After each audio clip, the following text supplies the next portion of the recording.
I want to welcome you, Thank Helen. you. Thank you for joining us for CEO Chick Chat. I'm very honored to be. I didn't know everybody got up this early in the morning and looked so well. Yeah, well, somebody called me this morning, one of my friends who wrote down with me, and said, "What are we, farmers?" Well, this is fascinating to have you here, and I'm sure Thank you. is the shoes on the other foot, so to speak. Now, we're going to interview you versus you interviewing me. Great. If you can hold yourself back. Fire away. Yeah. So as we discussed and we met before, and your life story is incredible. What an amazing woman. You just are such an inspiration. Everybody's life story is incredible. Thank you. I agree with you. When I you think think everybody of has it. this. So let's start with the very beginning. Your family's from Syria. Your father immigrated here from Syria? In 1890s. And right after World War I, oil had been discovered in the Middle East, and the French and the British divided up the whole Middle East. You take this, you take that, under mandates from the League of Nations and so forth, whatever the guise. So where my parents came from now is Lebanon. They divided up Syria to take what they called the Christian part out, and so we landed in. My parents were Greek Orthodox, so anyway, it's now they say you're Lebanese. I used to say I'm Syrian or whatever it was. Oh, fascinating. And I hate hyphens. Yeah. Okay. All right. I tell every black. They say I'm an African American. I said, no, you're not. You're American. I just don't think we should be that divisive. So you think we should really, when you come to this country? So where did your family assimilate? Assimilate. You think? And I think that we're was the a lot. melting pot. This is our greatness. This is the That's fact what that we are. distinguishes. I mean, the very fact, the wonderful fact that a woman was the first Hispanic to the Supreme Court yesterday was. Yes. Were you excited when you saw that? Very, and I think she's going to be great. Good choice. I think her compelling life story was the guiding light on that, and plus the fact that every president wants to be the first to do something and have something on their in their memoirs or whatever legacy. So I think he wanted to name the first Hispanic woman, but the court sure needs a lot of women. I mean, horrible. Too many conservative white men. There's one black man who's white and conservative. Okay, so I can't control her, just so you know. Well, let's go back. When your family left Syria, where did your family first land? Where did and why? Where did your dad land and why? Well, my father came with about 2 cents in his pocket. In around 16 or 17 years old, and he had 2 brothers in the United States, and they were in Kentucky. Why, I don't know. One had been in the circus, I think. Anyway, my dad immigrated to Kentucky, which is Winchester, a village 20 miles from Lexington, really the horse country, the bluegrass, and a few years later, he went back to, by this time it was Lebanon. No, it was still Syria. Married my mother, and they came back. Settled in Kentucky. And then, around 1924, the big word that Ford Company and the auto companies were giving $5 a day, and $5 for, working in the auto companies. My father always had a grocery store, typically Lebanese, so we moved to Detroit, where the big boom was, and that's where I grew up, Michigan. So from Kentucky to Michigan. Mm-hmm. So did your dad work in the auto industry? Never. Never. What did he do? He had a grocery store. So he opened a grocery store. And he was smart enough to pick up few pieces of property in the Great Depression, $10 a month for a house and so forth. But somehow we thrived, and he fed the whole neighborhood, which was really, we had a German family on one side with 6 kids, and the father was alcoholic, and an Italian family on next door. So you can understand, I grew up in the melting pot, and everybody was suffering.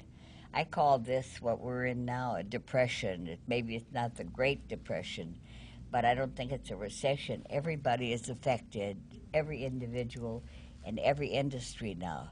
One way or another, we're all in it together, and so we've got to get out of it, too. Do you remember the Depression? I mean, do you remember I do.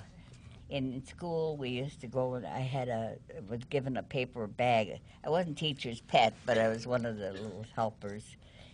We went around from student to student to see if they had shoes that needed to be repaired. Everybody was in bad shape. It was tough times.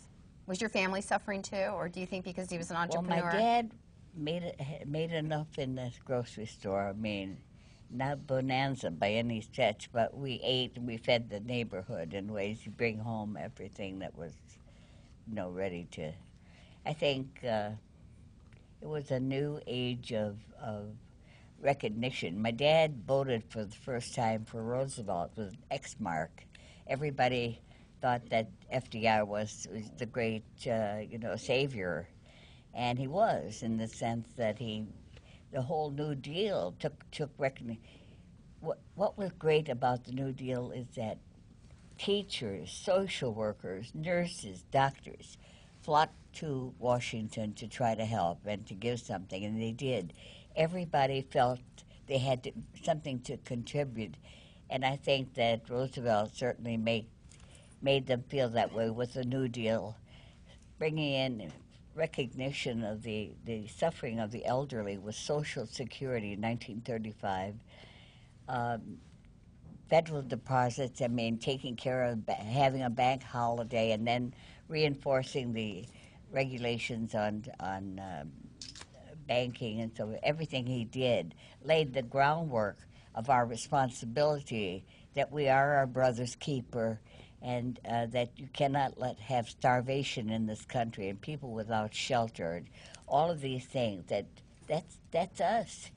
And maybe we've gotten away from a lot of philosophy, but I don't think so. I think that LBJ was the one who followed through and so forth. But more and more, the movement toward equality was very important. I think that's really interesting to draw an analogy between the Great Depression and where we are today, and the Depression or recession we're facing right now. I know people may not be as suffering this much, but they are suffering. The foreclosures, the whole banking business, the lack of confidence, lack of hope. Those who have a little money are not spending it, they're saving it, and then they're being told now, spend, to get this thing moving. And also, if you pay your credit card now under this new law, if you pay it, I used to say, well, once I realized I was paying interest, I said, that's the end of that. So when the bill comes, I try to pay it. Now it doesn't matter because you have to pay an interest. Ridiculous. Even whether or not, if you pay the whole thing. So everybody has cash in their hands or something. It's really true. We're really watching our money tightly these days. How many siblings were in your family? How many brothers and sisters? We're 9 children. 9 children. And where were you in the birth order? 3rd from the bottom. Do you think Lucky. not all the controls had disappeared by that time. Our parents couldn't handle it. They were too tired. That's when you're free at last. So were you always outspoken as a child? I was very shy. Nobody believes it.